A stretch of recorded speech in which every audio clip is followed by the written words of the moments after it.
4 out of 5 businesses that go to market never sell. I sold my cleaning business for $5 million, and today I'm sharing all the secrets to ensure your company sells. On average, it takes 6 to 11 months for a small to mid-sized business to sell. Selling my cleaning business took over a year. Selling your business requires planning, preparation, and the right strategy to get the most out of your hard work. Whether you're a small business owner or leading a mid-sized company, I'll break down the steps you need to know to prepare for a smooth, profitable sale. But before we dive into the steps, let me tell you about someone who did it right, Sarah Blakely. When Blakely sold a stake in her company, Spanx, she didn't rush into it. She strategically prepared her business for years, building into a valuation that made her the youngest self-made female billionaire. The key takeaways? Selling your business isn't about finding a buyer. It's about ensuring your business is attractive and valuable to the right buyer. Let's look at how you can do the same. I'm going to share everything I learned while I was selling my business. All of it is extremely important, but there's specifically one thing that will set your business up for a high price sale. Let's get started. The first pitfall, lack of preparation.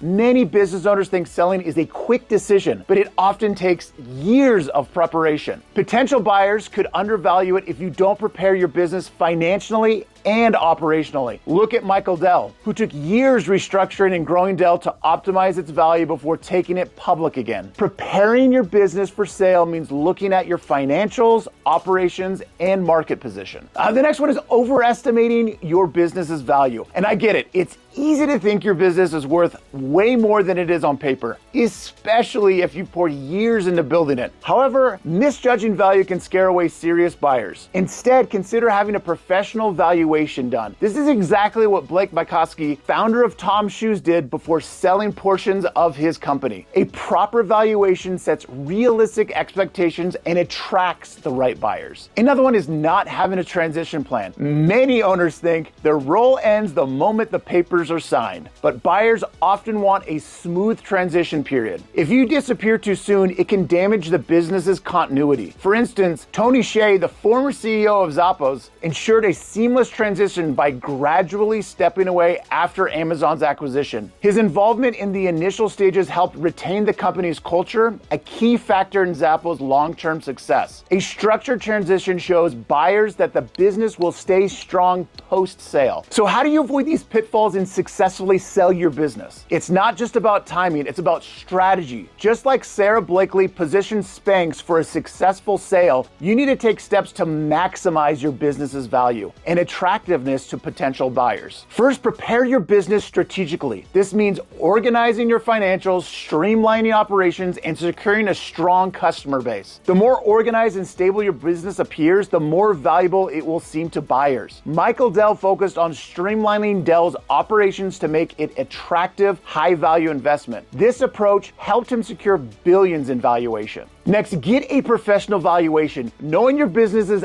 actual worth can prevent you from overestimating or underestimating its value. Blake Mycoskie of Tom's Shoes used a valuation expert to make his company attractive to the right kind of investor. It's worth spending money on a professional who can assess your business fairly and accurately. Finally, have a transition plan. Smooth transitions make a business much more appealing, especially to buyers concerned with continuity. Tony Hsieh's role in transitioning Zappos to Amazon ownership helped maintain its unique culture and customer-first reputation. A structured transition plan with an agreed time frame reassures buyers and strengthens your position in your value of your business. Selling your business isn't just about the transaction. It's about setting it up for future success and ensuring you get rewarded for your years of hard work. Take the time to prepare, manage expectations with a professional valuation, and plan a transition that keeps your legacy intact. If Sarah Blakely, Michael Dell, Tony Hsieh could pull it off,